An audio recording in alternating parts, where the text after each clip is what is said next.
Okay, will you start to introduce?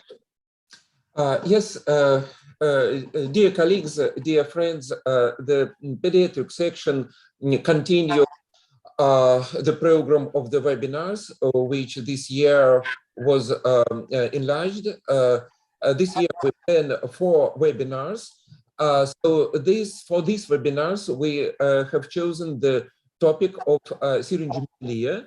So the next will be on the 14th of June. It will be devoted to the differences in the vascular diseases in children and adults.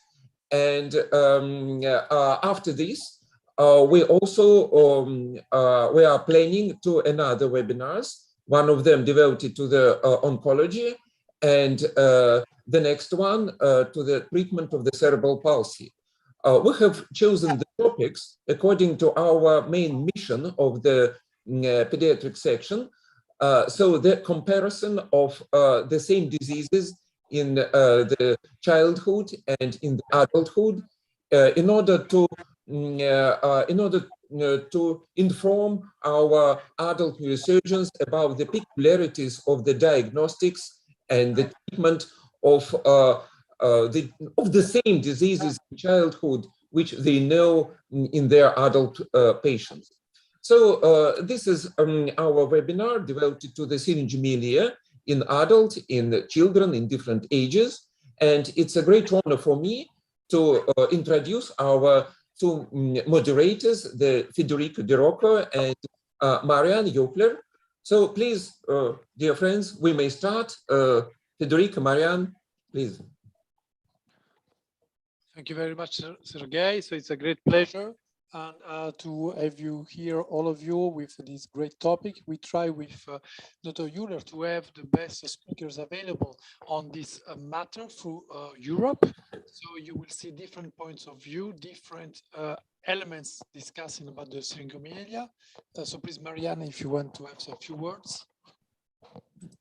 Thank you, Federico, and thank you for this comprehensive introduction, Sergei.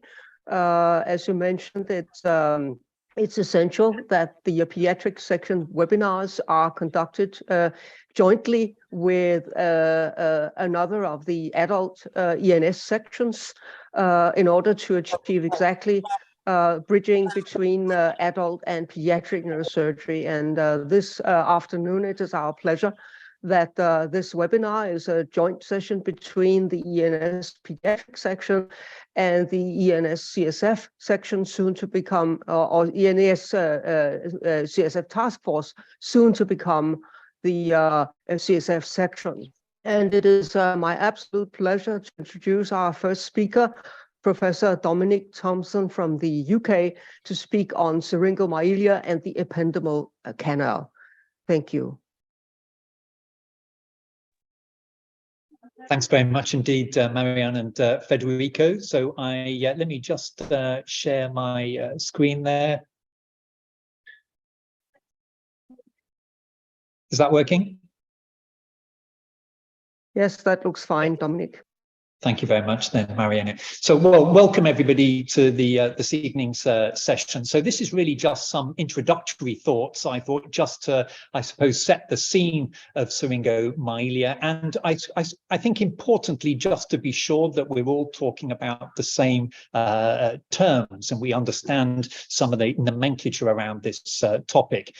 As many of you will know, the term syrinx comes from the Greek myth written in Ovid, and Syrinx was one of the nymphs, and she was pursued by Pan, you can see her, who comes and tries to grab her from the banks of the river Styx, but her sisters turn her into a hollow reed, and that's where we get the term Syrinx, and it's the same as syringe. It basically means a sort of a hollow structure. But not necessarily all hollow structures, when it comes to the spinal cord, represent a syrinx. I'd like to present to you a couple of scenarios, 3 scenarios. First of all, case 1, a 9-year-old child. Yeah, this would be a typical referral to pediatrics. Spinal pain, has a normal neurological exam, but has an MRI scan which reports a thoracic syringomyelia. On the right, we've got a second case, a slightly older child, 12 years, also has spinal pain, but this one has a scoliosis, and you can see that slightly from the MRI. And again, the MRI reporting, as you can see from the arrow there, a thoracic syringomyelia. And then finally, we've got a third case, a 13-year-old, also with scoliosis, but completely normal symptoms, no pain, but an MRI report with cervicothoracic syringomyelia. And I guess the question is, should these have all got cavities within the spinal cord? Where is the clinical relevance? Can we differentiate easily between those to make a sensible way forward when we're assessing children? If you look at the textbooks on the pathogenesis and the history of syringomyelia, it gets incredibly complicated. And Dr. Broadbelt, who's going to be speaking to you after, will probably be able to update you much more on the pathogenesis. But broadly speaking, the theories have really been divided over in two ways. Is it a hydrodynamic problem where basically CSF is pushed down through the omex into the central canal of the spinal cord? And this was the theory proposed by George de Boulay and Gardner many years ago. However, a more contemporary theory is that the origin of the CSF, rather than from being within the neuraxis, is from without, and that there's a pressure gradient that gradually forces CSF along the perivascular spaces. You get either obstruction or turbulent flow in the subarachnoid spaces. This pushes CSF into the spinal cord. But of course, normally, and again, particularly in the neonate and the child, the spinal cord is embryologically hollow. There is the central canal of the spinal cord, sometimes known as the ependymal canal. This is often quite evident at birth, but becomes less obvious. And so certainly by the time one's into the adolescent and adult years, much less commonly seen. But this, for example, is why we see occasionally referrals for a so-called terminal ventricle like this, which is basically a hollow remnant, if you like, of the terminal spinal cord, and an entirely benign condition that requires no treatment and no follow-up. So the question really is, when is a syrinx not a syrinx? And I guess the answer to that is, in my opinion, when it's a hydromyelia. Now, the term hydromyelia is very pejorative, and I think there are a lot of synonyms out there in the literature that I think you should be cautious of.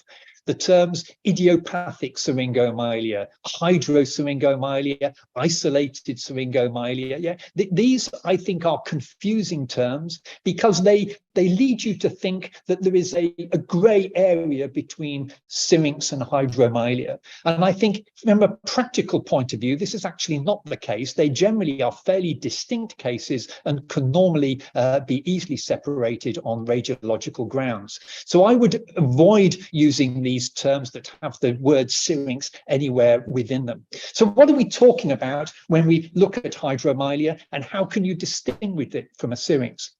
The thing about a hydromyelia, it is typically primary. It is occurring without any associated anomalies, Chiari, history of trauma, infection, tethered cord, and so forth. So that's number one. The second thing is it is classically central, and it's worth looking at the axial T2 MRI, and you see this very central placed cavity in the spinal cord. And the third thing is they are much more typically thoracic than cervicothoracic or lumbar, not exclusively, but I would say typically. By contrast, look at syringomyelia. Syringomyelia is characteristically secondary. There is an underlying predisposition. And if it looks like syringomyelia on an MRI scan and you think of it is, then you really should be looking for an underlying spinal cord. On the axial T2, like these, you can see that unlike the hydromyelia, the cavity is very much more eccentric. It's extending towards the surface of the spinal cord. And of course, this fits in with the pathogenesis of Oldfield and others, where perhaps the route by which CSF gets into the spinal cord. And many of these will extend into the cervical region, particularly in the pediatric population. And unsurprisingly, these are different histologically. The hydromyelia is really a dilatation of a physiological structure or a persistence of a physiological structure and would be characteristically lined by ependyma. By contrast, the syrinx is typically eccentric, it's pathological, and will have a more gliotic type lining to it.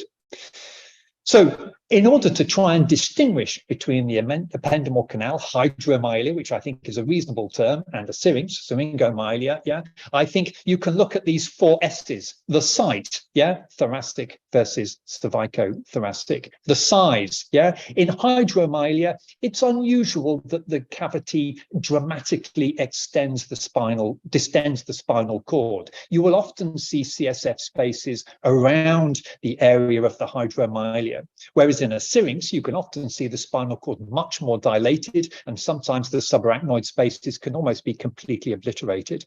The shape of the cavity, again, typically round in the hydromyelia, but more typically ovoid in the syrinx. And the setting, yeah, the background in which this happens, again, hydromyelia, almost by definition, has no associated pathologies, whereas the syrinx, as I said already, relates to something which is secondary to some underlying pathological process.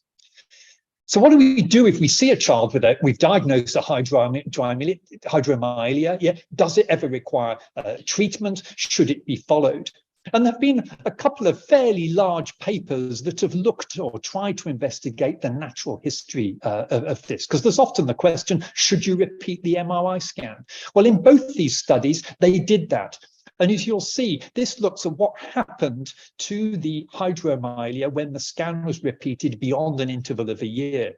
And you can see that in the majority of cases on the right, in both these papers, in the Joseph paper, yeah, over 90%, it didn't change. And in the paper, 62 didn't change, but that's because 25% of those actually got better over time. And in both of these, yeah, the incidence of progression was incredibly low, none in the Joseph paper. And even in the Magé paper, where there was progression, in none of those was it associated with a clinical change or a need to intervene. So the suggestion is that in most instances, yeah, this is a pretty benign entity and therefore questionable value in surveillance imaging. It's not always absolutely black and white, as medicine rarely is, and you'll see this case, and you can sort of test whether this is hydromyelia or syrinx. So this is an 8-year-old, yeah, who had an MRI for a frontal headache that subsequently got completely disappeared. There were no Chiari features on clinical assessment, no associated scoliosis, and a normal neurological examination. And you can see here, there's not really a Chiari. I mean, you can see the tonsils are probably at or just above the foramen magnum, but there clearly is fluid in the spinal cord, but it's very central. It's much more hydromyelic in its appearance. And of course, this child, being asymptomatic, was followed, and you can see that a few years later, actually, all this is completely resolved, and certainly on the axial imaging there, again, it's very much looking much more like a hydromyelic picture than a syrinx. What about the association between syrinx and scoliosis? Yeah, we all know that Chiari can give you a syrinx that can cause scoliosis. But what happens when you have these cavities within the spinal cord? Often the radiologists will call them syrinxes, which are associated with the scoliosis, but there's no Chiari. Yeah, is there an association here? There was an Australian called Dan Greitz, who was writing about sort of 8 to 10 years ago and wrote these papers, and who suggested that this could probably be explained on the basis of local turbulence. And I think this does fit in with some of the experimental evidence of Oldfield. Again, this external disturbance of CSF flow, because in the presence of a scoliosis, yeah, the flow of CSF around the spinal cord becomes turbulent. You get pressure dissociation across the apex, and that can cause a transependymal or transmantle pressure gradient across the spinal cord, yeah, that leads to cavitation of the spinal cord. And so you can get these cavities that may be a consequence of the scoliosis rather than a cause of it. As I say, this is theoretical stuff rather than practical. incidental. But what I would say that in most instances, if you see these cavities occurring in the context of scoliosis, typically I regard them as either incidental, yes, or secondary rather than primary, as I say, a consequence to local aberration of CSF flow, and they do not require intervention. And secondly, they do not increase the risks of scoliosis surgery. There's no evidence that if you operate in the presence of one of these cavities, that it changes the neurological prognosis of the surgery. So in terms of the hydromyelia, yeah, my personal follow-up regime here, I see them for clinical review. I generally reassure if those MRI characteristics are confirmed. I have a standardized response to the referrer explaining that this is a benign. I often quote those papers. I do not recommend follow-up MRI scan. I certainly don't recommend contrast examinations in these children and wouldn't follow up unless, of course, there are any new or progressive symptoms, which, as I say, in my experience, is incredibly unusual in these cases. Syringomyelia, of course, very different. There we have an obligation to define the underlying cause, which in children, you'll be much more looking at things like Chiari abnormalities, dysraphisms, maybe occasional tumors, yeah. Things like post-traumatic syrinx, post-inflammatory syrinx, a little less common in children than you might see in adults. So I guess to come back to my three cases, yes, those where you see these cavitations that fulfill all the criteria of a hydromyelia, but not a syrinx, I think can be safely reassured and no treatment or intervention required.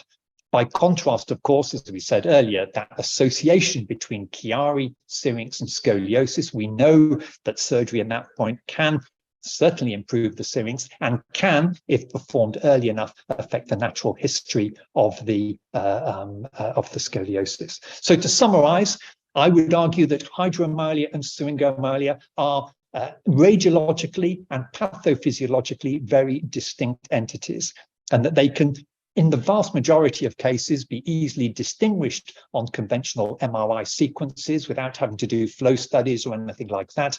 And I think you should avoid the terms idiopathic hydromyelia or hydrosyringomyelia, because I think it just confuses rather than it illuminates. And I would suggest that you consider hydromyelia as a benign variant with a good natural history. By contrast, clearly syringomyelia, a pathological state with a known cause, and it's our job as neurosurgeons to identify and treat that underlying cause. So Marianne, thank you very much indeed. I hope I've kept reasonably to time. Absolutely. I think we could recommend that questions are put via the chat at this point in time and maybe answered later. And Federico, will you take over with the next speaker? Yes, so for the audience, we will have two talks and then have this common discussion at the end. So please, Dominic, stay with us if you can. After Hans' talk, so we have Hans Delier will discuss about the assessment he does, and we'll answer all the questions that you will put on the chat, question and answers later on, and all the questions from all the other speakers, of course. So thank you, Hans.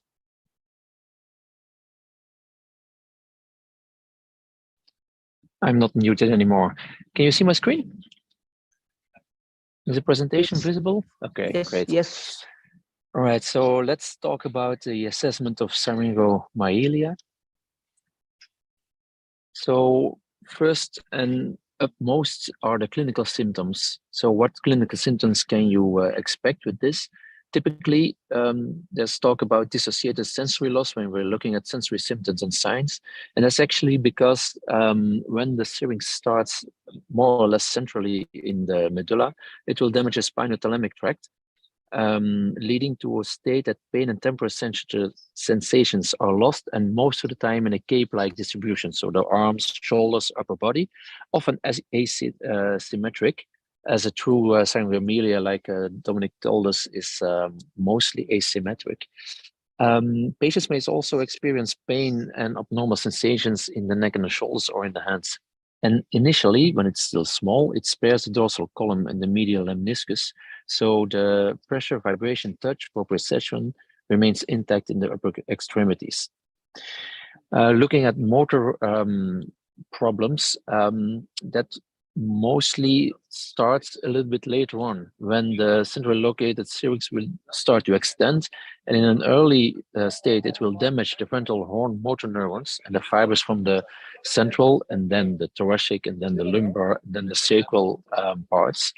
And in a late state, it will involve the lateral and anterior corticospinal tract. So in the beginning, the early symptoms will be those of lower motor neuron loss, being wasting and weakness of the more distal muscles of the fingers and the hands. And if you would test them, diminished reflexes in the upper limbs. And later on, when the lateral anterior corticospinal tract can get involved, you can actually get a mixed lower upper motor neuron loss, having wasting and weakness in proximal muscles of the shoulder and trunk, but also spasticity in the lower limbs. Less common, you can have symptoms and signs from the brainstem, and then it's called syringomyelia when the syrinx would extend to the medulla oblongata. And then you have early symptoms of lower cranial nerves, dysfunction, coughing, aspiration, dysphagia, voice problems. And it's often difficult to distinguish what symptoms are related to the resultant syrinx and what symptoms are, for instance, related to the Chiari malformation. Another presentation is, of course, scoliosis, as Dominic told us. It could be an effect of the compression of the anterior horn cells, resulting in an equal weakness of the paravertebral muscles, and then scoliosis can start and can progress. Typically, scoliosis in a young age with an atypical curve, rapid curve progression, and back pain associated with scoliosis. Those are red flags, and then there should be a screening for the presence of syringomyelia. Chronic pain is a difficult one. There's a lot of pain syndromes related to post-traumatic syringomyelia, but the problem is that once the syrinx is surgically successful treated, meaning that it reduces in size, still often the pain will remain. So most of the time the pain is more related to the initial injury and the injury that the medulla has subsided instead of the syrinx compressing. So what diagnostic tests can we do? Plain X-ray is only for scoliosis assessments. Neurophysiology is not routinely done. You could see that SEPs and MEPs would be different, but it's not a really routine thing to do. The golden standard is MRI, like Dominic already showed us. It's the T2 weighted images would show a dilated cavity with a CSF-like intensity. And MRI is then also used to determine the primary etiology. And it can also be detected, it can also be used to detect abnormal CSF flow. So let's look a little bit further down there. So to detect the primary etiology of a secondary, so a real syringomyelia, is the main question is actually where is the CSF flow obstructed? And then there are different possibilities. Could be intracranial, could be an hydrocephalus, leading to a secondary obstruction of the craniovertebral junction, or it could be primarily the craniovertebral junction itself, like a Chiari malformation or arachnoid scarring due to birth trauma. A large group of problems could be the suboccipital spine, so post-infectious or post-hemorrhagic adhesions due to a trauma or due to some bleeding. Arachnoid cyst or reps, tumor-related, tetrad cord. And then there's the so-called idiopathic syringomyelia, which Dominic told us not to use this term, and I think he's right, because it gets a little bit confusing, and when you read the literature, people tend to use it for different types of problems you can see on MRI. So in the idiopathic, it's clearly there is no clear etiology, and so you can try to define whether or not there is some space of some location of CSF flow obstruction. So what about MRI findings in correlation to symptoms? Because one of the problems with the syrinx is to see whether or not the sometimes very subtle complaints are related to the syrinx. And as Dominic showed us in hydromyelia, more than 90% would actually decrease or stay stable. And then it's even more difficult to try to figure out if there is any symptom presented by the patient or by the parents of the patient related to this thing you can see on MRI. So the anatomic MRI imaging is only giving a quantitative assessment of the tonsillar herniation and the posterior fossa and the intracranial volumes. And it can clearly show a difference between the chirurgery patients and controls, but the morphometric differences are actually poorly correlated to the severity of symptoms or the occurrence of syrinx. So it could be a huge chirurgery, and still it's impossible to predict whether or not it's going to be a syrinx or whether or not if this is going to lead to more complaints. And if you see a syrinx, even the size of the syrinx is not directly correlated to the amount of complaints and problems patients may occur. So a whole new set of MR techniques has been developed already for some time, and there's a very nice review just recently printed. It's down there, so I would advise you, if you like to read about it, to read this. And these are called the dynamic MR techniques, in which you can actually evaluate the CSF, but also the tonsillar motion, so the motion of the brainstem and the tonsilla. So it's a cardiac gated CNF phase contrast MR. That's the mostly used one, and it's based on averaging. So it actually makes images gated to the cardiac cycle, and it follows 4 or 5 cycles, and then it makes some kind of averaging, and then you can actually see where the flow is going.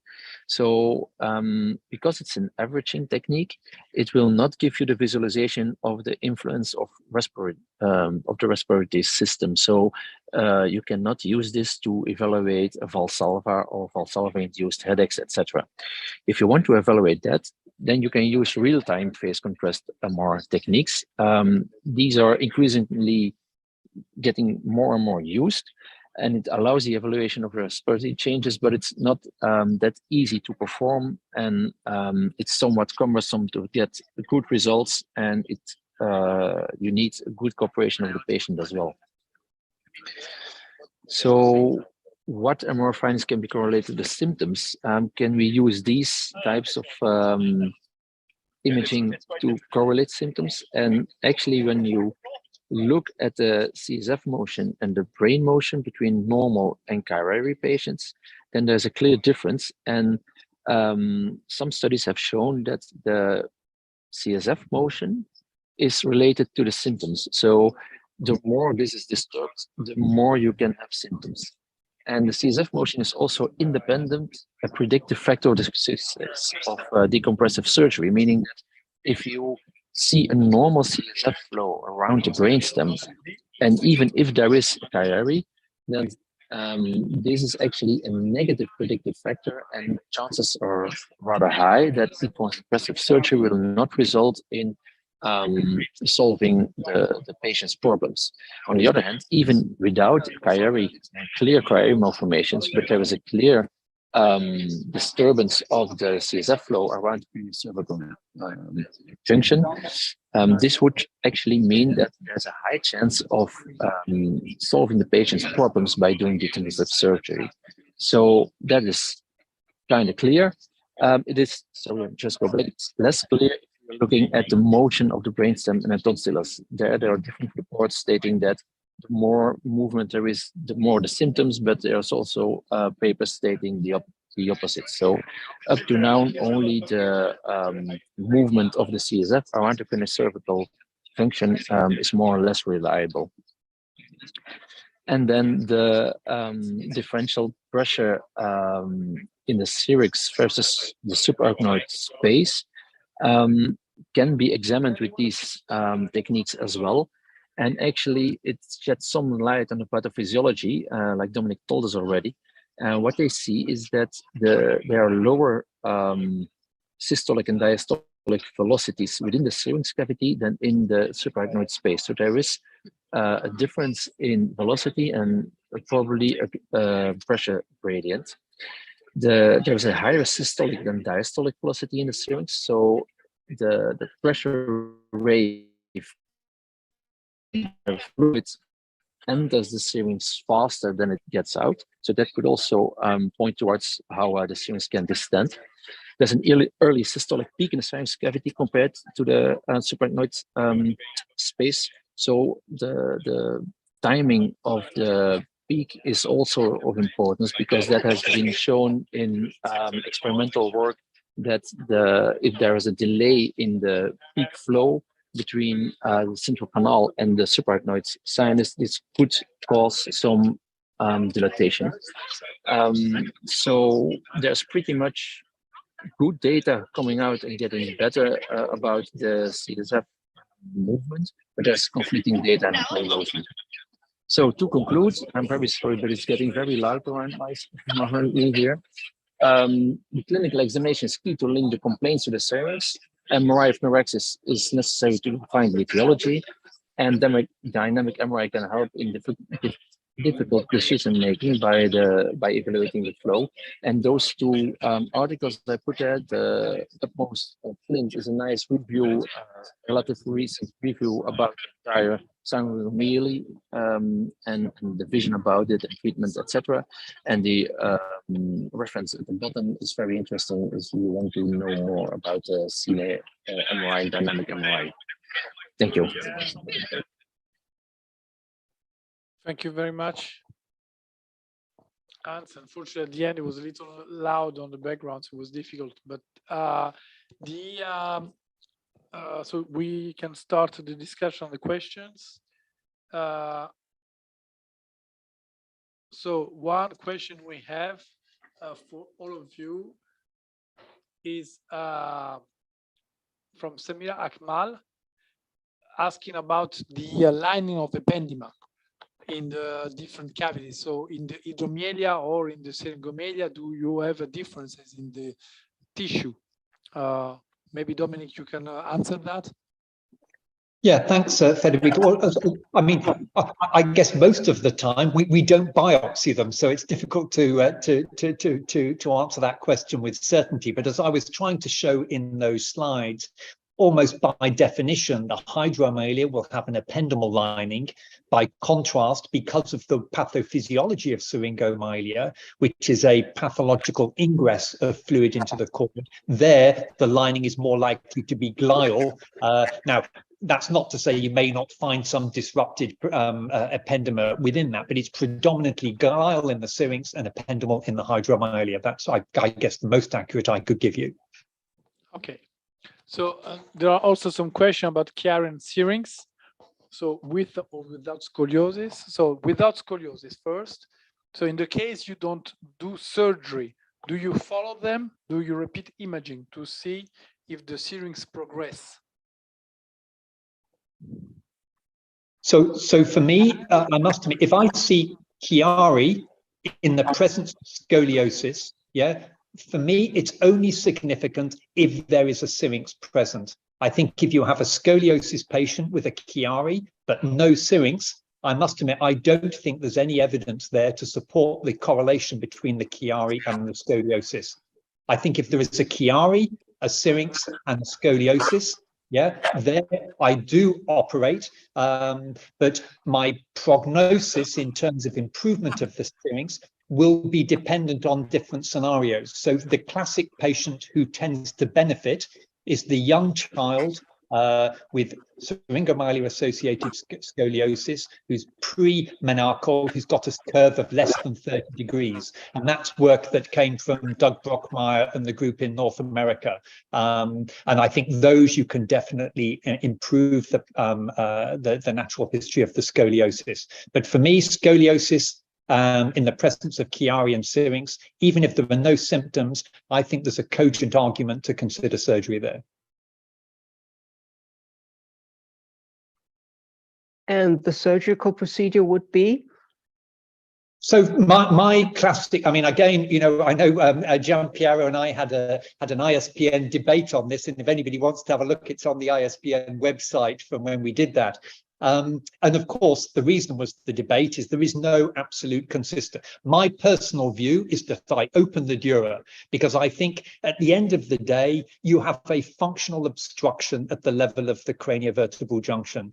And I think when you see an improved CSF cavity behind the tonsils, you can then be much more reassured that you are going to get improvement in the syrinx and resolution of headache symptoms if you have them. So for me, I am a dual opener, but I know, for example, Luca and the Rome team, they tend to preserve the dura. So yeah, I must admit I'm a dual opener because I think you get a much more predictable decompression of the syrinx. Plus, but I would say when I open the dura, but definitely with a duroplasty. There are groups that just widely open the dura and then close the muscle over the top. For me, I wouldn't do that. I think you're opening yourself up to a lot more problems post-operatively.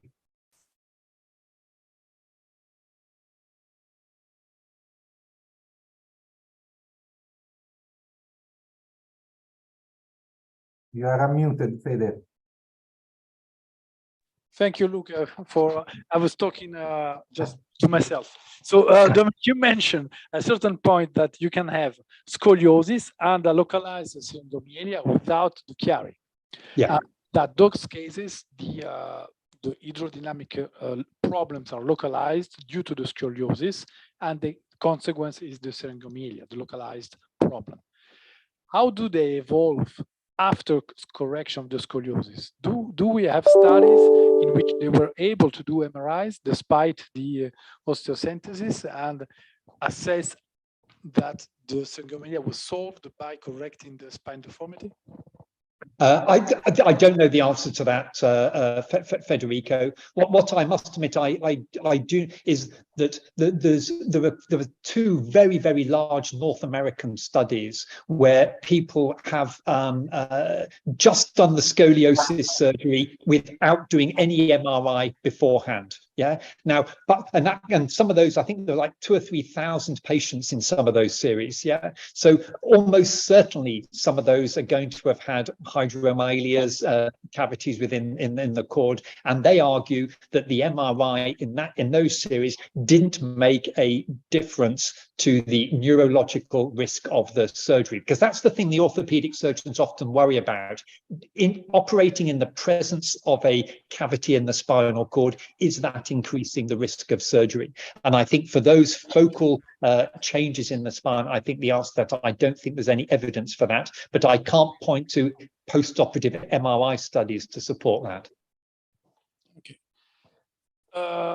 So there was one more question, last question. When do you recommend surgical approach? Luis Carlos, can you precise in the chat surgical approach for what? And there was a question, what type of surgery do you offer for syringomyelia? I mean, isolated syringomyelia, what about the drainage?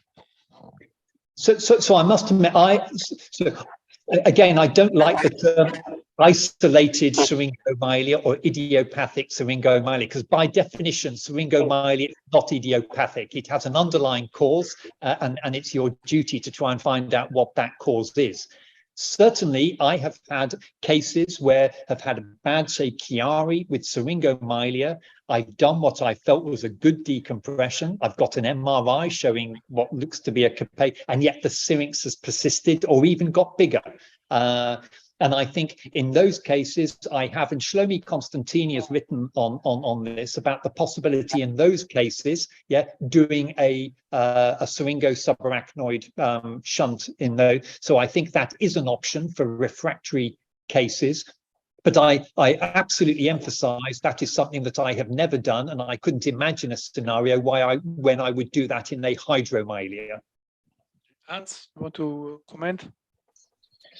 I just had only one case, so I have no big experience, but there are some recent reports by the group of Sinali and other groups advocating the placement of a fourth ventricle subarachnoid shunt in those cases, which apparently gives a good result. And I have this one Noonan patient which had a Chiari, and I did the decompression. I did a second decompression, and still, although there was plenty of room, there was normal CSF on MRI, it remained. And when I opened, I still found some arachnoid scarring. So I put in the drain, the fourth ventricle, to the level of C2 subarachnoid space, and problem was solved for many years. So I think this might be a solution in extreme cases.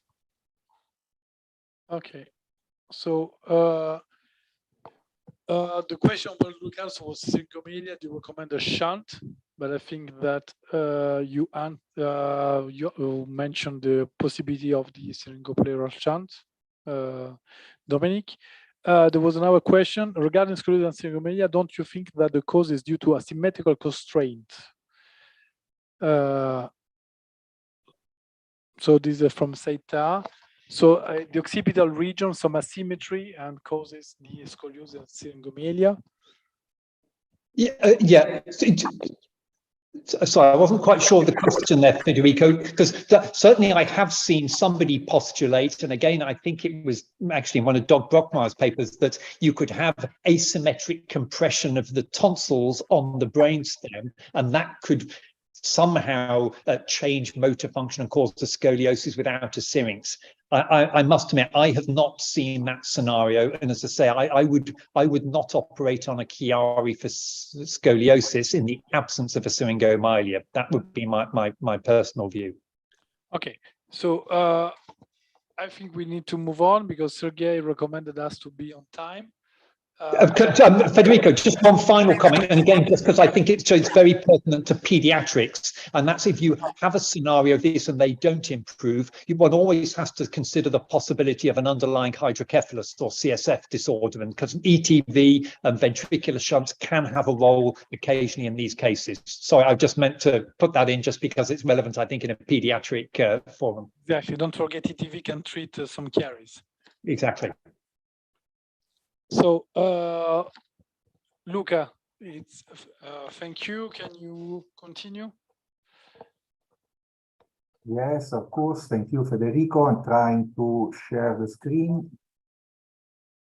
Please let me know if you can hear me properly, and especially if you can see my screen properly. Yes. Okay, thank you. So thank you again to you, Fede, to Sergey and Marianne for organizing this meeting. I hope it will be the first of a long series of the ENS and ESPN meeting conjoined. Also for inviting me to talk about one of my favorite topics, and I believe that concerning the indication for the treatment of evolutive syringomyelia in children, we should consider not only the compression, the tethering, and the direct approach, but also something else. First of all, it is important to define define the syringomyelia and the etiology, but fortunately, Dominic and Dans have done this job very clearly, so I can skip these slides.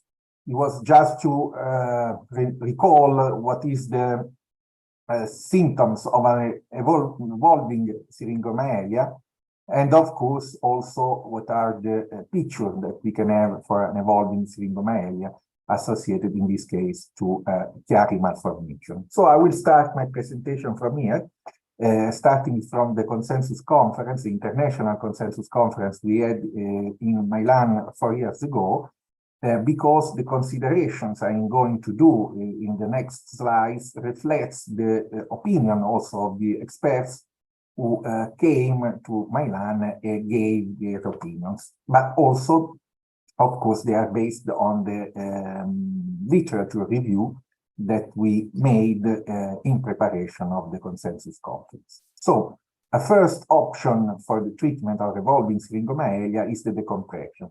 And this is usually concerns the Chiari-related syringomyelia. In children, as mentioned by Dominic, we can use the bony decompression alone, but as you can see, we usually use this kind of option in mainly in children, of course, more than adolescents or adults, especially if without syringomyelia. So if the symptoms are mainly related to the Chiari malformation. So in this case, the main advantage is to perform a safe operation. The main disadvantage is the time that this operation takes to be effective.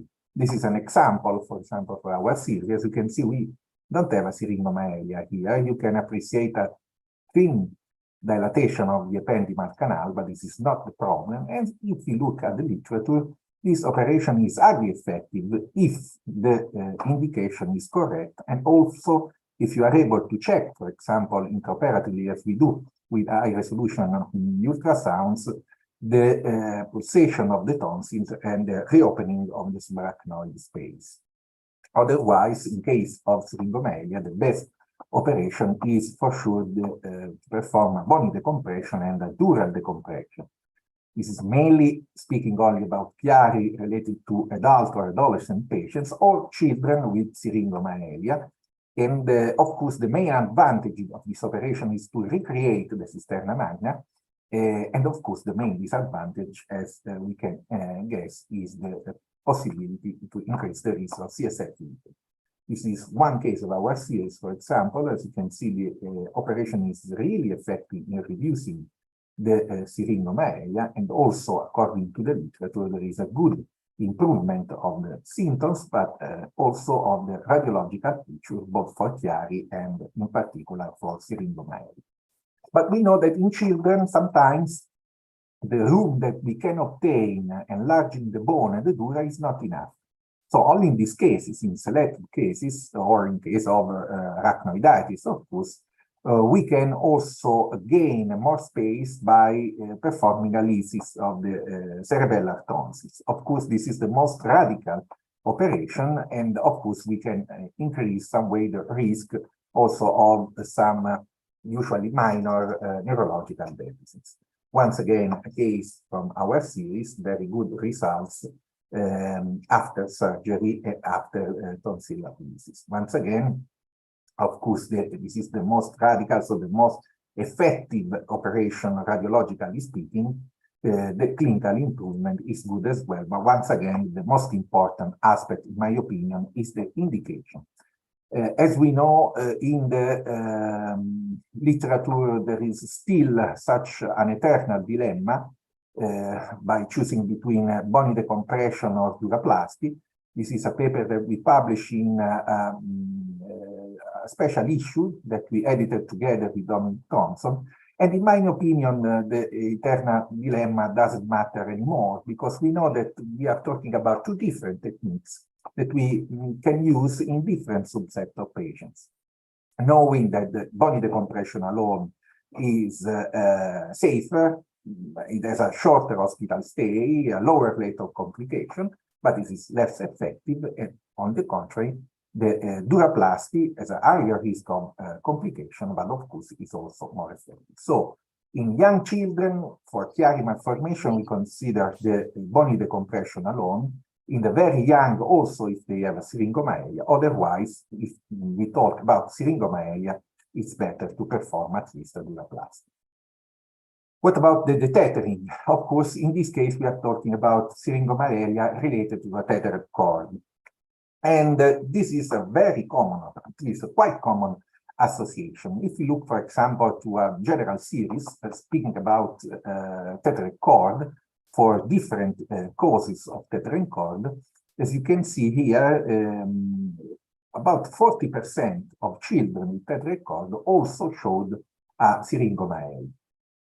And of course, it can also happen in emergency. This is a case we received some years ago.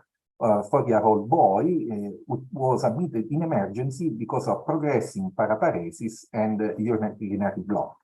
He was conscious, no particular problem on the brain MRI, but the radiological picture of the spinal cord showed this very large and extensive syringomyelia that was due, as you can see here, to this very small distal lipoma who was making a significant tethered cord. In this case, of course, I preferred also to perform such a small direct approach just to deflate the spinal cord that was translucent because of the extreme bulging due to the syringomyelia. But the most important part of the operation, of course, was the detethering. As you can appreciate, this was the immediate post-operative scan. I go ahead with the movie because I don't have time to show you the movie, the complete movie, but this is the final phase of the operation with the coagulation of the lipoma and the detachment of the lipoma that then was further reduced. And this was the picture at the current follow-up. So, of course, the tethering is really effective in reducing the syringomyelia. But I'm telling that for the young people who are connected now, don't confuse the tethered cord associated with the syringomyelia with the tethered cord possibly associated with the Chiari malformation. This is one of the last papers published in the literature, where the authors are convinced that those are the only pictures available, that after the detethering, not only the syringomyelia improved, but also the Chiari malformation. So I don't see improvement. This is the pre-op and the post-op. I don't see an improvement of the Chiari malformation. The Chiari malformation is sporadically associated with the tethered cord. Of course, they can bring the Chiari and the tethered cord together, also a syringomyelia, but the section of the film terminalis in this subset of patients, I mean, Chiari malformation, syringomyelia, and tethered cord is a different matter. So you can section the phylum to resolve the tethered cord, but not to resolve the Chiari malformation. This was stated in the study also by in the Brazilian Society of Neurosurgery, and it was clearly affirmed also in the aforementioned consensus conference with an agreement of 100% in the two items. The third possible approach is the direct approach that we use usually in tumor or injury-related syringomyelia or in case of recurrent syringomyelia. As you can see, there are tumors mimicking the syringomyelia, for example, in this paper, it was subependyma, or tumors that are clear tumors inducing syringomyelia. This is what we usually found in children, very large and diffuse astrophytoma, usually in the dorsal column. In the postoperative, in spite of the good results, we can appreciate, of course, a reduction of the huge syringomyelia, but also a significant scoliosis. But we can find syringomyelia that can be treated directly also in a series with post-traumatic syringomyelia. As you can see, the treatment is various, starting from the compression infusion, in some cases cortectomy, and there is also the syringoperitoneal shunt, for example, independently from the type of injury. This is a case from our series where the syringomyelia improved after the stabilization and infusion of the patient. This is the pro-op and the post-op. Another example of the direct approach, of course, can be indicated in case of arachnoiditis. Series from the literature. This is one of our cases where after injury we performed also a lysis of the spinal cord, obtaining an improvement. But of course, in this case, we are not sure that this is a definite final treatment in this case because of the higher risk of recurrence. This was the paper that was mentioned by Eans. In case of extreme case of continuous recurrent syringomyelia, we can perform, for example, a fourth ventricle subarachnoid shunt, or even of course, this kind of treatment is burdened by a certain rate of complication, as for all shunt, or we can use a simple syringo-subarachnoid shunt. We don't like it, guys, on treatment, so it is usually reserved for extreme cases. This is one of our nightmares. A 6-year-old girl was treated for Chiari malformation and syringomyelia on 2016 by a bony decompression and duroplasty.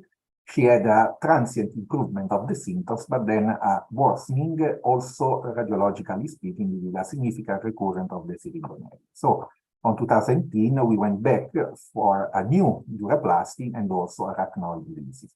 Once again, we had a transient improvement of the symptoms, but of course, she had, of course not, but she had, unfortunately, a worsening of the chiari malformation and also the odontoid retroflexion. Of course, we had exuded in advance an instability of the craniovertebral junction and, of course, a tethered cord. So we tried to wait and see. In the first month, we were successful because we appreciated a spontaneous resolution of the or reduction of the Syringomyelia, but then a worsening afterwards of the chiari and once again of the Syringomyelia. At the time, we went back for surgery. It was the third operation, and we performed a new duroplasty, arachnoid lesions, and also tonsillar lesions. Once again, we were successful at the beginning, but then we had a new recurrence of the Syringomyelia. So only at that time, we decided to perform a syringosubarachnoid shunt. This is the current picture of the young girl. You can appreciate also the catheter inside the spinal cord, and of course, we hope that this is the last operation for this baby. As I mentioned at the beginning of my presentation, we can have also a fourth option, that is the etiological treatment. We must not forget that in children, we had also this kind of pictures where the chiari malformation and the Syringomyelia are not the primary problem, as we know, for example, in syndromic craniosynostosis, the Cruzon syndrome, where, of course, the posterior expansion or the whole cranial expansion is the main treatment at the first step. But we can have also this kind of pictures in all the patients. You can see the pre-op and the post-op, especially the improvement, the pre-op and the post-op, after the bone expansion of the posterior fossa, which was a case of osteopetrosis. And as Dominic and Federico anticipated, another possibility is the treatment by means of DTT. If you can see here, it was not a significant hydrocephalus in this baby, and but there was a rising intracranial pressure, clinically speaking, with papilla edema. So we went ahead with the endoscopic ventriculostomy. This is the pre-op and the post-op. As you can appreciate, also the fluid collection, the CSF collection around the optic nerves improved, other than the size of the fourth ventricle, the patency of the third ventriculostomy, but in particular, the significant reduction of the Syringomyelia. As you can see here from the date, it was operated in December 2016, the pre-op. The post-op was done in February, so after a couple of months, we can appreciate the significant improvement of the Syringomyelia. So remember that in a subset of patients, the hydrocephalus, that is usually the consequence of the chiari malformation, can induce a vicious circle, worsening the chiari malformation, and in particular the Syringomyelia, and the ATV is successful in this subset of patients in improving both the clinical and the radiological features, both in chiari and in particular in Syringomyelia. This is my last slide, just to remember that, of course, in selected cases, namely those with craniovertebral junction instability, we have the possibility to fix the patients posteriorly, and in really very selected cases, namely those with maintain an anterior compression in spite of the stabilization, of course, also the anterior decompression. Thank you all for your attention.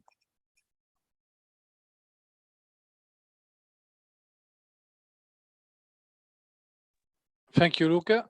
It was a very nice summary of all the techniques that can be used.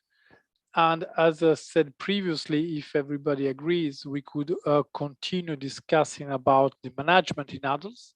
Marianne, can you introduce us, Andrew?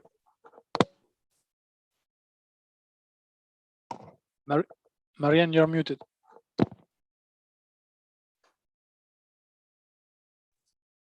Marianne, yes, I'm on. I just needed to unmute myself. So thank you very much. Our next distinguished speaker will be Professor Andrew Bordwell from the UK to speak to us about management of evolutive Syringomyelia in adults. Thank you. Thank you very much. Can you hear me Yes. and see the Yes, it's slides? perfect. Fantastic. Okay, so thank you for inviting me to talk. My name's Andrew Broadbelt. I'm an adult neurosurgeon in Liverpool. And what I'd like to do is just present, I guess, my rather simplistic way of thinking about syringomyelia, my assessment, management, and treatment. It's not as clever as what you guys are presenting, but hopefully it stimulates some discussion. I have nothing to declare. By the end of this 12 minutes, I hope you will have an idea of the principles of imaging, assessment, and treatment of adults with syringomyelia based on the published literature. I've tried to highlight relevant review articles and meta-analyses of interest throughout the presentation. A syrinx is a fluid-filled cavity within the spinal cord, and I don't tend to use the term hydromyelia. I use just the term syrinx for everything.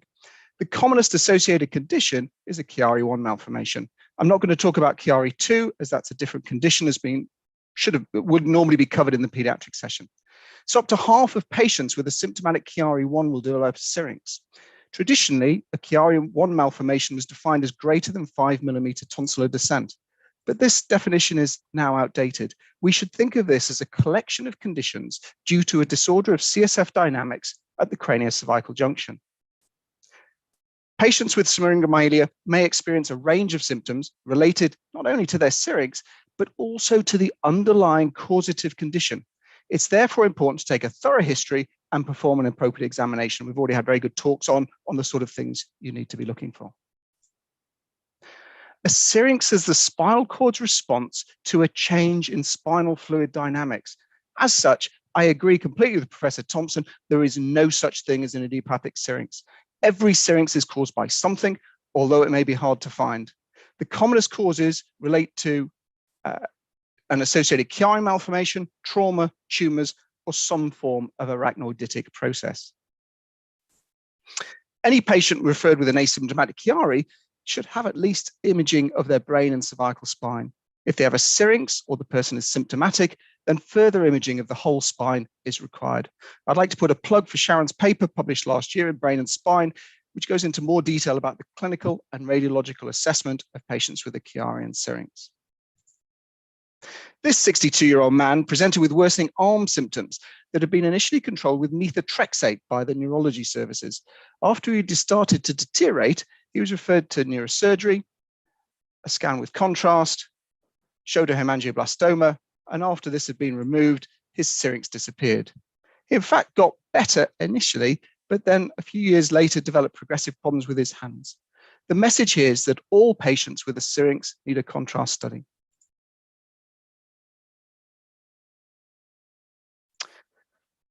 I'm afraid my video images won't play today on the system I'm using, and I'm sorry about that, but static or video images of CSF dynamics and movement can help to identify localized webs or CSF blocks, but are not always available in your local center. So for me, the underlying principles of investigation and treatment, if you have a syrinx in an adult, is one, find the cause, and we should be aiming to treat the cause. And if that doesn't work, treat it again. And I think, again, agreeing with Dominic, only if that fails, you should be considering a syrinx.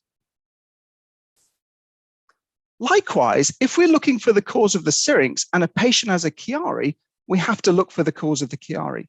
Now, this is a study from Millerat where he looked at over 700 patients in whom they had measured the volume of the posterior fossa.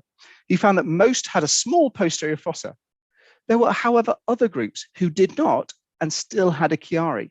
These could be divided into people who had things from above pushing down, like a tumor or hydrocephalus, those who had craniocervical hypermobility or instability, or other craniocervical abnormalities, and those who had something pulling from below, like a tethered cord or chronic CSF leak from, for example, a lumboperitoneal shunt. Once we have a cause, we need to consider if they need surgery at all.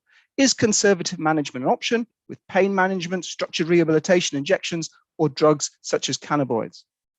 Well, if we look in the literature, firstly, we don't know how to predict the natural history of a patient with a syrinx. This review article found 90 patients treated with a variety of physiotherapy approaches in 7 different studies. 3 of these were single case reports. They suggested that this approach can stabilize symptoms. So who should have surgery? in the presence of a severely symptomatic or progressive syrinx, then surgery is indicated. But what about the patient with no symptoms and a large syrinx or a progressive syrinx on imaging? The assumption is that a large syrinx might be causing damage and treatment would be to stop or reduce the risk of developing symptoms in the future.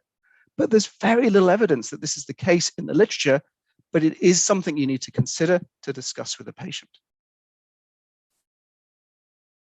What is our aim of surgery? A surgical success is not just a good scan. Success is also a functionally better patient avoiding complications. Let's start by thinking about a posterior fossa decompression. In 1930, a Dutch surgeon performed the first Chiari operation on a patient with myelomeningocele and hindbrain herniation. This is a photo of him in his operating theatre. In his paper, he stated that he decided to widen the space through which the brain had herniated in order to allow for better flow of CSF. This is still the principle of what we do today. We all know that how we do a posterior fossa decompression is the best way, although we all do the procedure slightly differently. So what does the literature say?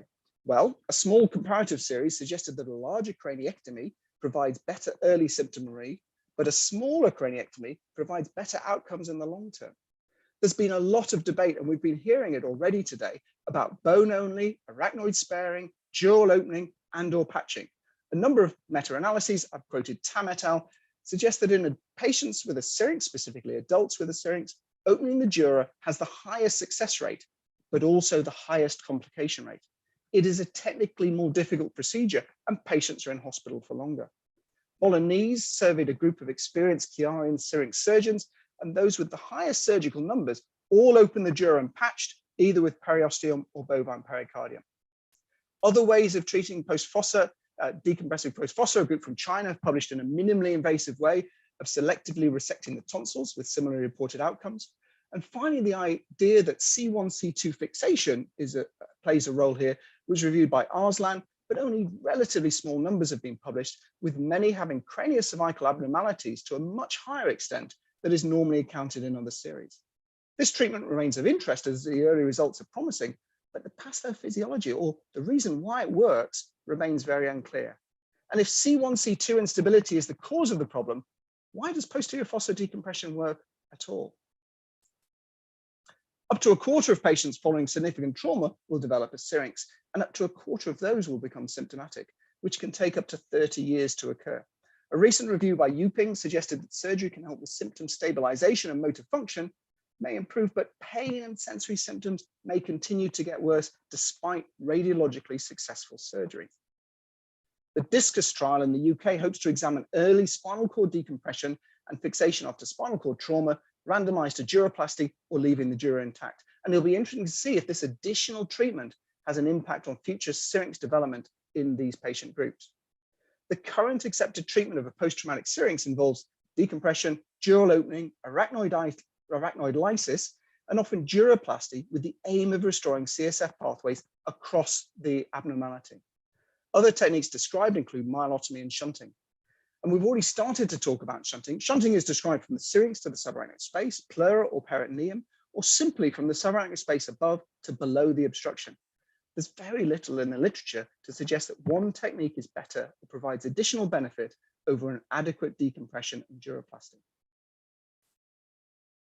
Some patients who develop a syrinx without a Chiari or spinal trauma, imaging reveals an indentation of the spinal cord that resembles a scalpel blade. If present, it is often at the distal end of the syrinx. It may be sometimes better seen on myelography or flow studies. This is the arachnoid web shown here on intraoperative ultrasound.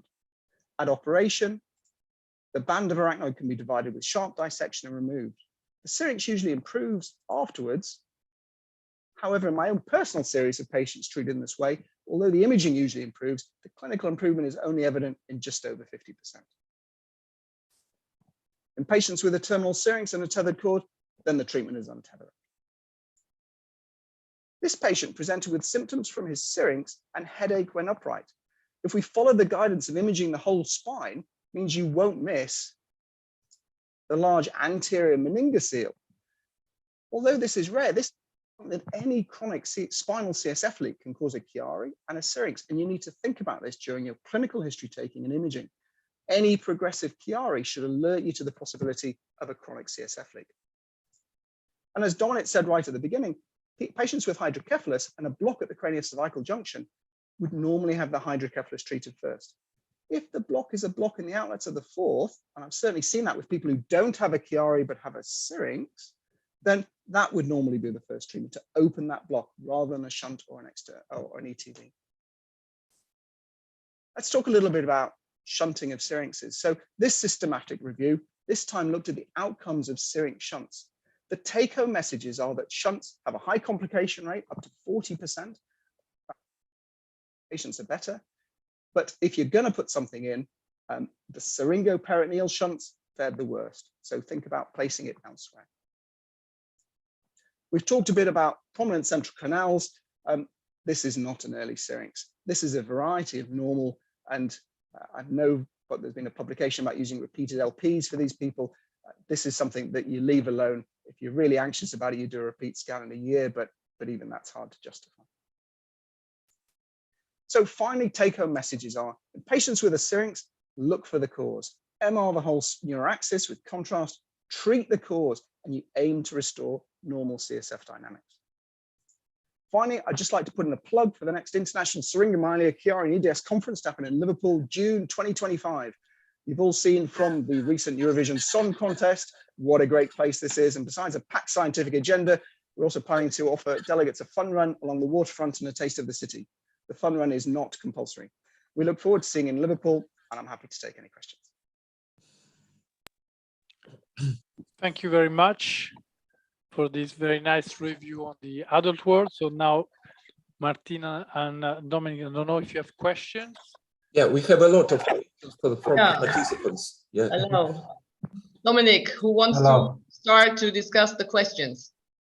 Well, please feel that I must admit, I'd just like to, so firstly, congratulate Andy. It was a great talk. I would like to do quite a provocative comment that contrast should be given for all patients with syringomyelia. I wonder, is that, I mean, I'm not sure that recommendation would necessarily be substantiated in the pediatric literature, but if you can comment to that, that would be helpful.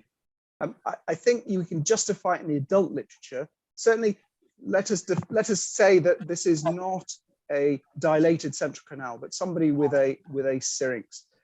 I think that you can miss things, and you can, as I've shown by that simple case I showed. So I think, yes, there's a bit of clinical nous comes into it, but I think the bottom line should be, you should always be looking for that cause, as you mentioned, and part of that looking for that cause is just making sure you're not missing a small tumor, hemangioblastoma, or something else. But adults I'm talking about. Okay, thank you. And one question, if I may, your view in the adult world on the role of CSF flow studies. I mean, where are you currently standing in your practice? So I think they can help. I think they can help add a little bit to the picture, depending how good they are. So I think we know from the literature that if you're doing a Chiari decompression and there's good flow at the posterior aspect, your Chiari decompression is less likely to work. I use that in patients that I'm really not sure that we should be doing a Chiari decompression, and I use that to say, well, yeah, I don't think that's going to work so well. I think the other place where it can be useful is if you can get good spinal CSF flow, it can help you to find that arachnoid web, which we're seeing more and more in adults and can be really difficult to find unless you're looking for it. Thank you very much. Martina, please take over. Yes, just a final remark according to the question whether we need contrast images. So this is sometimes also a topic in pediatric cases. So I remember cases where we had really a kind of hollow syrinx, and due to the void phenomenon you have inside the T2, sometimes you cannot really be completely sure that there is probably not a small tumor in it. And we had a very rare intramedullary schwannoma, which was causing a hollow syrinx with repeated bleedings. And this could only be identified with contrast. So I would not say that contrast should not be, after careful evaluation with the radiologist, an option to really rule out the real reason of your syrinx. I think you cannot only judge by the size or the shape of the syrinx alone in selected cases. So probably we should go to the questions. There was a question by one colleague regarding the intraoperative assessment of fluid during the decompression. I think Luca was addressing this topic, but probably he wants to say something about how safe he feels when he is using intraoperative MRI to make an assessment to be sure that bone-only decompression would be sufficient. Yes, thank you. I don't have intraoperative MRI yet, so I cannot answer about the use of intraoperative MRI, except from one famous study that perhaps you remember. It was published 5 or 6 years ago by some American authors. I cannot remember the name. It was not replicated anymore, but they demonstrated that there was a spontaneous improvement in the CSF circulation just by placing the patients in the prone position before starting the compression of the posterior fossa in Chiari patients. So they were questioning about the utility of ultrasounds, of course, since the MRI would have demonstrated a spontaneous improvement just for the prone position. The technique I used and I showed was to perform an intraoperative ultrasound that we performed just at the level of the atlantoaxial membrane before opening the occipital squama. Then we performed the ultrasound after removal of the occipital squama. Finally, after the removal of the posterior arch of C1, and finally, after the removal of the inner remnants of the atlanto-occipital membrane that usually produce the dural ring that, sorry, I have just a noise, the dural ring that compress the occipital-cervical junction. So we have 4 ultrasounds during an operation, and we can appreciate when the compression is enough, really a re-expansion of the cisterna magna, really a fluid film above the tonsils, and in many cases also the pulsation of the tonsils. So in this case, pretty usually occur in pediatric cases, we can be satisfied of the decompression. Otherwise, we go ahead with the duroplasty, but to be honest, usually we plan in advance, of course, duroplasty, not only basing that on the intraoperative ultrasounds, except for some exception when we don't see good pulsation, a good reopening of the spaces. Okay, thank you. There are 2 questions that could be probably put together. One question is about the possible stabilization, and we have heard that that some groups discuss whether C1, C2 stabilization would be the best option, or as others would say, probably always also including the occiput.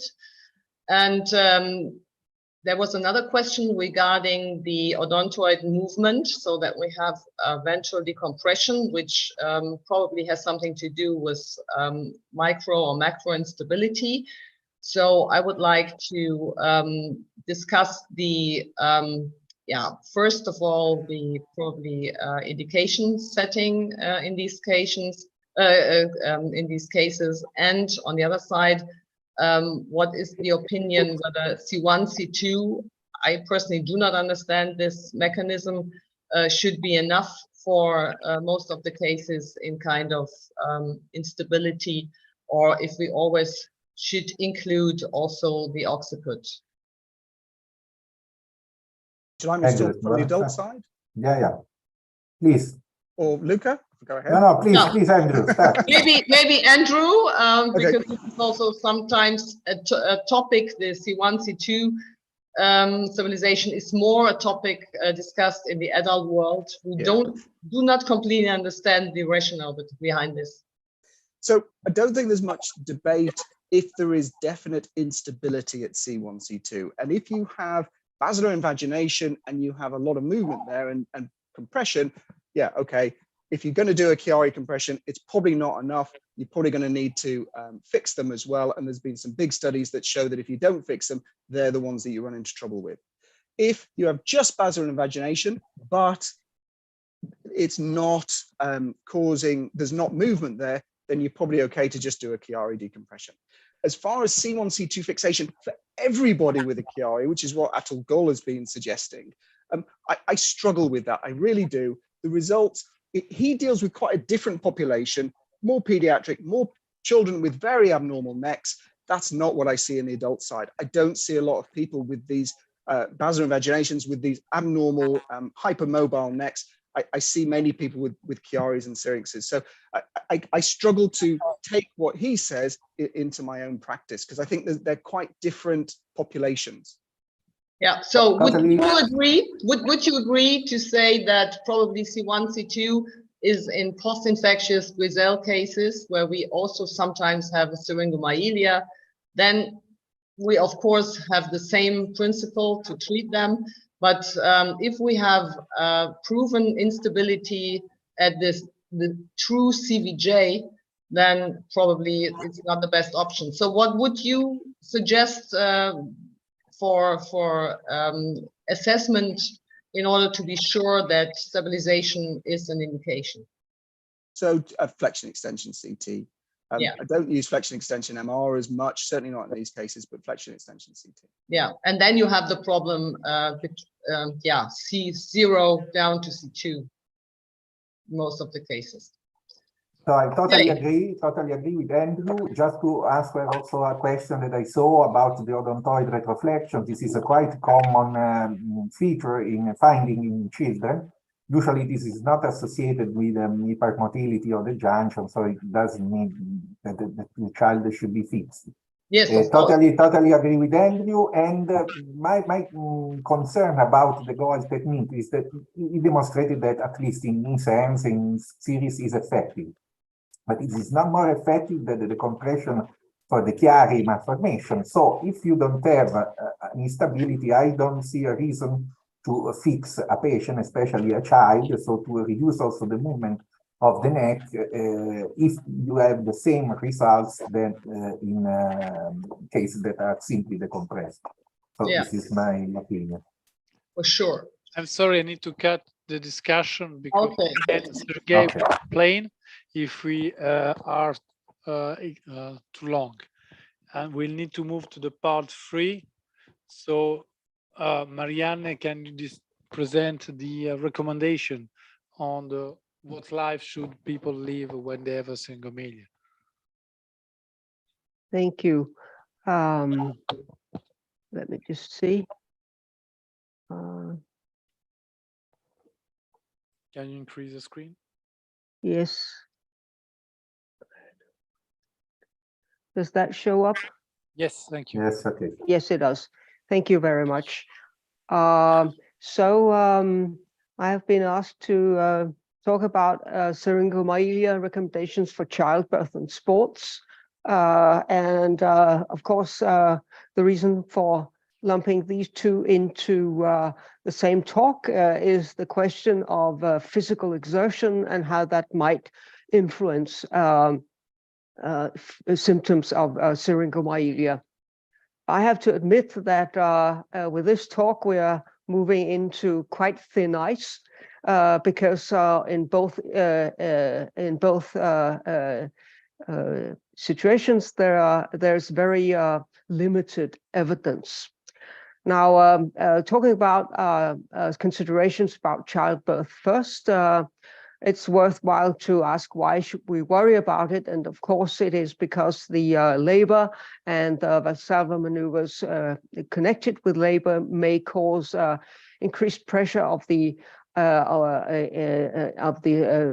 CSF, and it may also cause pressure differences between intracranial and spinal compartments, and this might secondarily lead to tonsillar herniation, or if you already have it, to increased tonsillar herniation, and that would of course be risky for expansion and pressure increase in the syrinx. Associated with childbirth is, of course, also the issue of spinal anesthesia and epidural anesthesia, the latter carrying the risk of accidental duropuncture.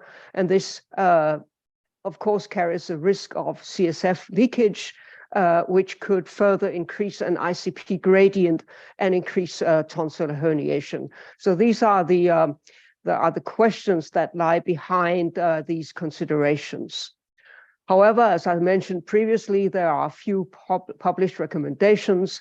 Most of these are actually in obstetric journals, and several of them actually deal with Chiari-1 conditions underlying the Syringomyelia. This is one of the published papers, which is rather typical for the type of evidence that we have. It was published in 2020 in an obstetric journal, and it reports a retrospective study of a total of 83 women, of whom 32 had Chiari without Syringomyelia, so these are not relevant for today, but 22 of them had Syringomyelia associated with a Chiari condition, and 24 had hydro or Syringomyelia, which was non-foraminal, meaning that it was not associated with the Chiari conditions. It's interesting that more than half of them had actually not been diagnosed at the time of pregnancy, so they were diagnosed later. But of the women who had been diagnosed before pregnancy and delivery, 16 had not been operated, and 12 had had surgery before being operated.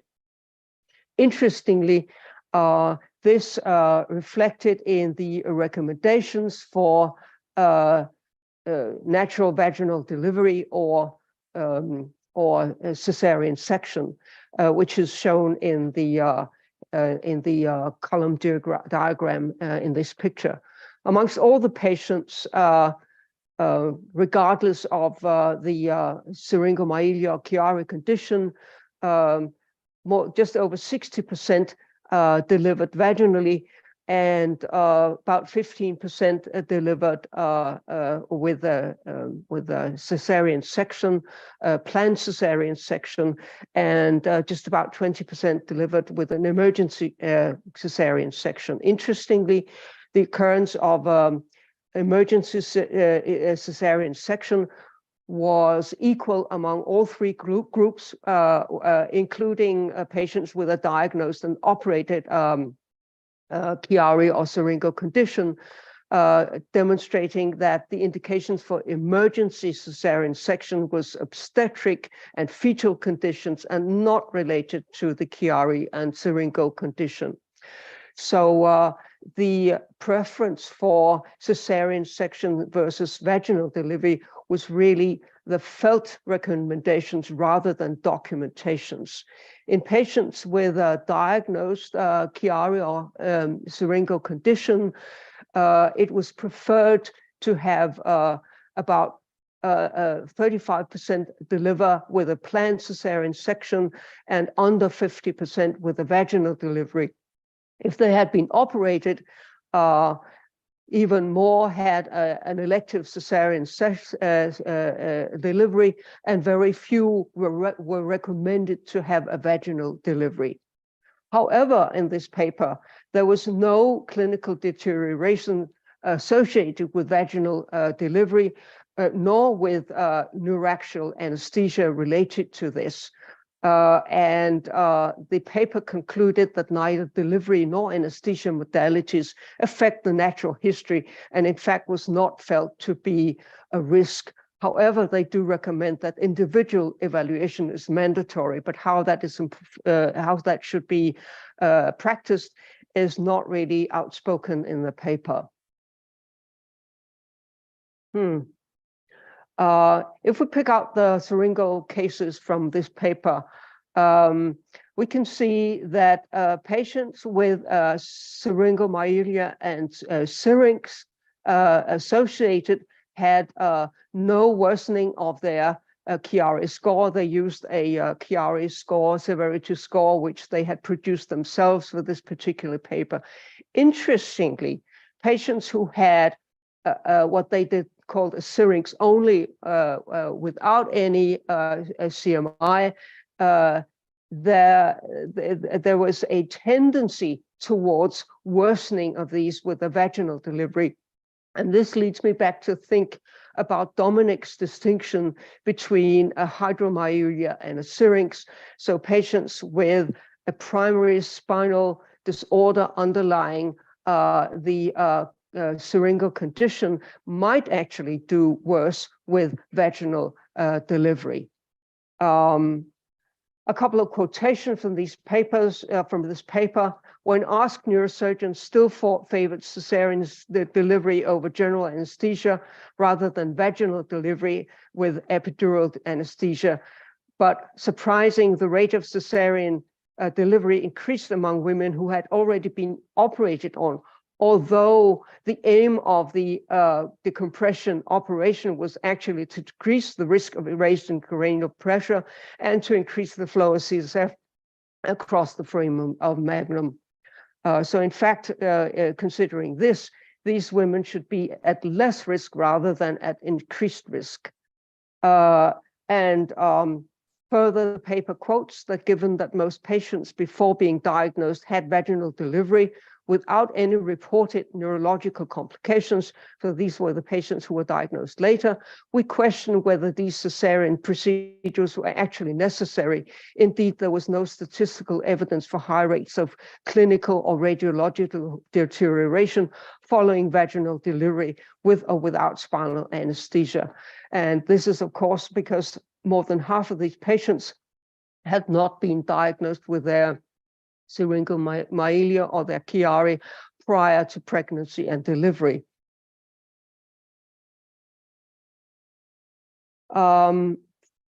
This is another paper stating more or less the same. And for sake of timing, we should go very quickly through this. Again, a retrospective review of a relatively limited size, 43 pregnancies in 39 patients. They conclude also that it's probably not very risky with vaginal delivery.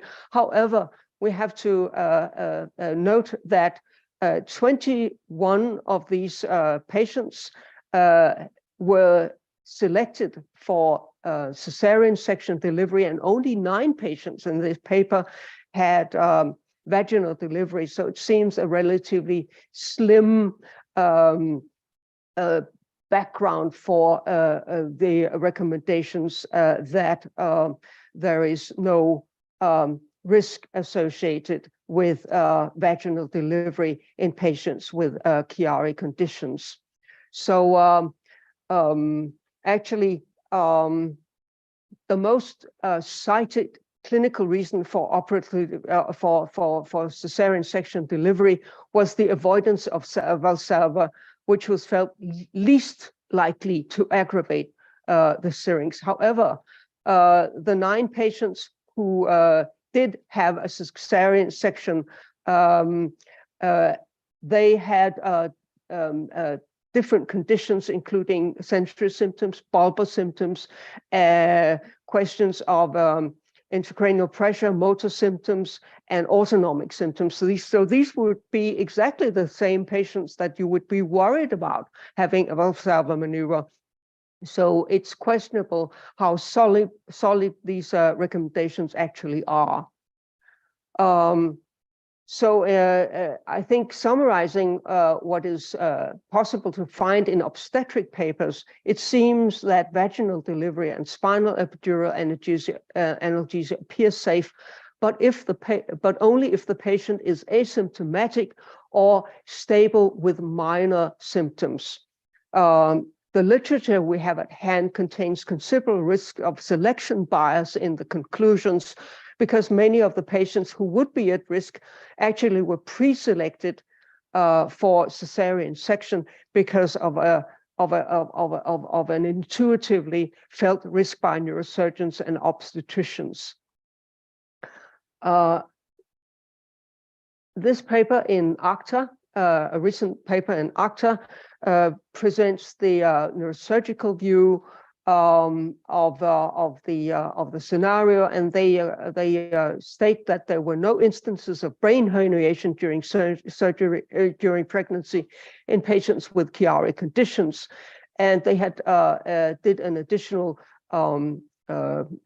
literature review where they found that across all the publications they found there was only one case of worsening of neurological symptoms in a patient with a prior undiagnosed Chiari-1 malformation.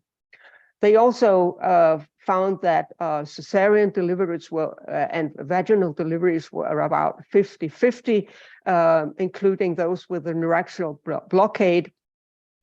And the number of patients who had undergone occipital craniectomy to treat the Chiari, most of those had actually done that in the preconception period before they were pregnant. They had found very few instances of patients undergoing decompression during pregnancy or even after birth. So they concluded that the evidence is limited. And although devastating complications could be feared, the actual literature contains very few adverse events. And to support our own conclusions here, they state that patients who are truly asymptomatic could probably recommend it for vaginal delivery under normal conditions, but with a recommendation to limit maternal Valsalva efforts. And they also recommend that patients who have significant neurological symptoms prior to conception should probably undergo a decompression if they consider pregnancy. But sometimes, as you know, this may be too late because you may become pregnant before you know you have a Chiari and before it's possible to undergo a decompression. So this is sort of a very hindsight-like conclusion. Turning on to Syringomyelia and sports, the evidence is even slimmer. I found this case report from 1974 stating that a young athlete during squat exercises with heavy weights on his shoulder became symptomatic with a tetraparesis, and he turned out to have a Syringomyelia in the cervical region. Another case of heavy weightlifting, again a single case report, concluding that repeated Valsalva maneuvers from daily very heavy weightlifting exercises probably predisposed this patient to development and extension of his Syringomyelia. It's not possible to know whether he actually had it in the first place and whether he then had the Syringomyelia and became symptomatic due to this. There are a few reviews, including this one, recently published in, or relatively recently in 2012. They conclude that many spinal anomalies are actually detected as incidental findings. And if the incidental findings are minor, for instance, a minor Chiari with a hardly visible cerebellar descent, or very small dilatations of the central canal being normal parts of development, are normal and should not require further assessment or restriction in sports. They further conclude that patients with a significant Chiari malformation and Syringomyelia should be assessed by a neurosurgeon, but the data on contact sports and heavy exertion sports are very limited. Again, this publication about asymptomatic Chiari-1 malformations, where the patients should be advised against participation in contact sports, was the only thing I could find coming close to recommendations for asymptomatic syringomyelia. Again, they state that conditions like this are very often found in asymptomatic patients as incidental findings. There are single case reports of sudden death or sudden neurological injury following head and neck trauma, raising the question of contact sports. But performing a literature of the a review of the literature, they could find only single case reports, no series, and they found in total 21 case reports of patients deteriorating following trauma, but they could find no large studies or no large series, and they felt, based on this, that in general, patients with Chiari-1 conditions should not be recommended for restriction in sports. So in the end, this is quite flimsy evidence to sum up. So because the literature is very scarce, there are only case reports, no clinical series. All the case reports are proband cases with an injury and with a Chiari conditions. Based on this, it's actually not possible to assess what the subsequent risk is in a Chiari cohort who participate in sports and who have trauma. But the risk is probably low given the very small number of reported cases of worsening of syringomyelia and Chiari symptoms following trauma or sport. So contact sports by themselves probably do not present increased risks of worsening or becoming symptomatic, but persons with significant symptoms could, of course, have increased risks of sports that involve extensive neck movements. But a priori, patients who are significantly symptomatic from Chiari or syrinx conditions probably are much less likely to participate in contact sports in the first place. However, it would seem that heavy weightlifting might propose a particular risk, and this is probably the only type of sports that one should particularly discourage patients with these conditions to participate in. And this was the last slide. Thank you for listening. Much, Marianne. So I think you nicely summarize the lack of literature and studies that we can base on which we can base our reflection, because indeed, though it is quite a common situation, as we have seen with Dominic and all the other speakers, to find some kind of hydromyelia or other images. At the end, the cases in which there is a symptomatology worsen after contact sports, it's very few. So probably, as you said, it's a normal life for all these patients without medicalization. You raise your hand, Andrew, so maybe you want to comment? May I ask a question? Sure. Marianne, really enjoyed your talk. Do you think there's a role for the joint pediatric and CSF sections to put together a statement on the management of the proposed advice for patients going through delivery with a Chiari and a syrinx or the use of contact sports? Because like you've shown, it's a very disparate field, literature, and there's little bits everywhere, and it might be nice if the section thought about it. I'm just throwing it out there as a question. Oh, thank you for this question. And I must admit that I was quite frustrated going through the literature. I think your suggestion is really worth the while. Going through the literature and preparing my lecture, I came to think about a question I had in a similar condition, which was a young man with a coincidentally found arachnoid cyst, who was going to become a professional soccer player.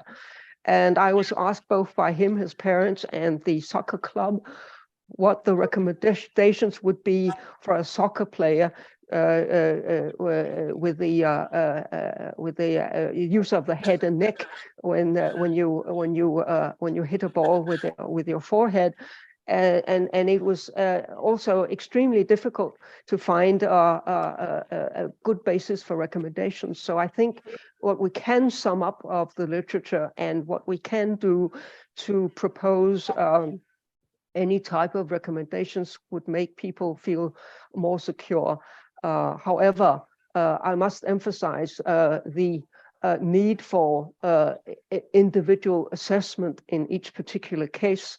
And advise against such recommendations being used as a safe shield to hide behind. The question is the following. Sometimes the parents of children with asymptomatic Chiari and asymptomatic Syringomyelia ask pediatric neurosurgeons if it is possible for his child to go in for sports, for example, gymnastics or football. So what may be the answer to this question? I think I would rely very heavily on Dominic's talk and think about some of these are actually truly incidental findings that do not need any intervention and that are not that are hardly likely to progress and should not cause any type of worries, versus patients who have a condition that is a pathological condition that would require at least a follow-up and maybe some recommendations for, shall we say, sports with very heavy exertion and strong Valsalva maneuvers. But Dominic, how would you address this question? I must admit, I tend to be very liberal. I think, as you've pointed out, you try and search the literature, and I think if there were lots of people being injured as a result of doing sports with Chiaris, there would be something in the literature. And I think the social benefits, the health benefits for kids under doing sport, I think vastly outweigh the restrictions. And so I must admit, I tend to be very liberal in all the kids, actually, in terms of them doing sport. I was thinking about the, shall we say, statistical coincidence in both terms of childbirth and delivery versus sports. And I was wondering why there were, although flimsy, still more literature about childbirth. And the reason I thought was that pregnancy and delivery is hugely common among at least among half of the population. Most women undergo pregnancies and deliveries. So coincidentally, some of them having a syringomyelia and needing that kind of advice is a relatively common thing. So the overlap between a very common thing and a rare thing is going to occur, whereas trauma is much less common than pregnancy and delivery. So the overlap between a rare condition like Syringomyelia and Chiari and some sort of injury is much less common than the former. So I think it will be very, very hard to gain any sort of statistical evidence, solid statistical evidence to support our recommendations. Turning back to what you suggested, Andrew. Luca, you raise your hand. Yes, thank you. Very quickly. Totally agree with Marianne and sorry, and then a problem maybe. Okay. And Dominic, because of course in the literature we don't have many studies about, or we don't have studies about Syringomyelia, but we have several studies with 300, 400 cases each for Chiari malformation and sports, especially in the United States. And this study demonstrated that there were no correlation between injury during sport and chiari malformation. And they took into consideration not only tennis or swimming or soccer, but also American football or rugby, so that are contact sports. So we can have some conclusion to give to our patients that Marianne was saying, and also Dominic was saying, about children who are, or also adults who are really asymptomatic. The problem may be the Syringomyelia, non-evidence, and the problem may be the delivery, but we have some evidence also about the delivery, as Marianne showed. And in Italy, with the Italian consortium with chiari and Syringomyelia, we are working on that, just to, of course, not to provide guidelines, because we are not able to do it or recommendation, but to ensure the patients. Maybe the first step we can do is that suggested by Andrew, because this is the way to increase our knowledge, so we can contribute, of course, to this kind of project.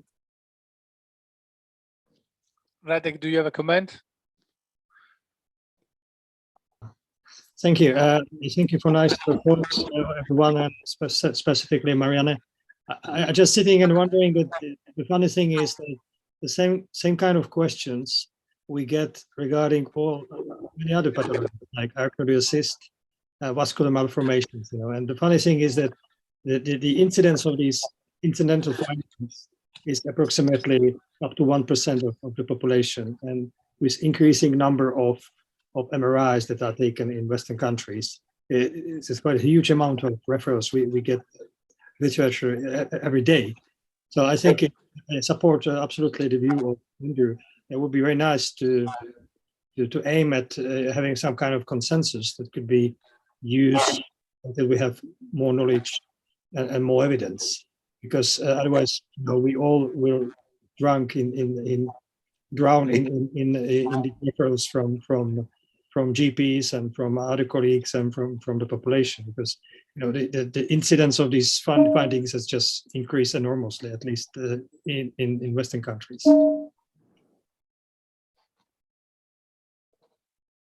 Incidentalomas is more and more an issue because we increase, and so there are more and more vomits, to remind the acronym, victim of modern imaging technology. So I think we need to close here. We are only 10 minutes late. So Sergey, it's much better than last time. Yes. Well done. Frederic, if possible, I may say some words in the conclusion. Yes, please. So, first of all, on behalf of the ENS Pediatric Section Board, let me thank all the prominent speakers, the respected moderators, and the very attentive and active participants. So I would like to stress that the concept of this session was elaborated by Federico, so and only slightly revised by me. So today we had a great audience, more than 180 participants, and I hope it will be the same or more on the next webinar. Sometimes many questions from the participants about the possibility to again look through the recordings. Yes, the record of this webinar will be published on the ENS site. Yes, Anna, you are with us? Yeah, as far as I know, all these webinars are recorded and then are available for the registered participants. So, and the next our webinar will be devoted to the vascular pathology in children, which is quite different from the adults one. So this is a provocative question, and we are going to answer it. So many well-known speakers will be involved in the next webinar. Andreas Raabe, Radek Frick, Peter Vaikochi, Marco Cenzato, Sergei Yakovlev, and Yuri Pilipenko. And some others will take part in the next webinar devoted to the vascular pathology. So, and as I have told you, please follow our advertisements because the next webinar will be devoted to the question gliomas in adults and children disease. So this is joined with neuro-oncology section, and the treatment of cerebral palsy joined with the functional section. So, and looking forward to see all of you on the next webinars, and I wish everyone peace. Thank you. Thank you very much. Thank you. Bye-bye. Thank you. Bye-bye. Bye-bye, everybody. Thank you. Bye all.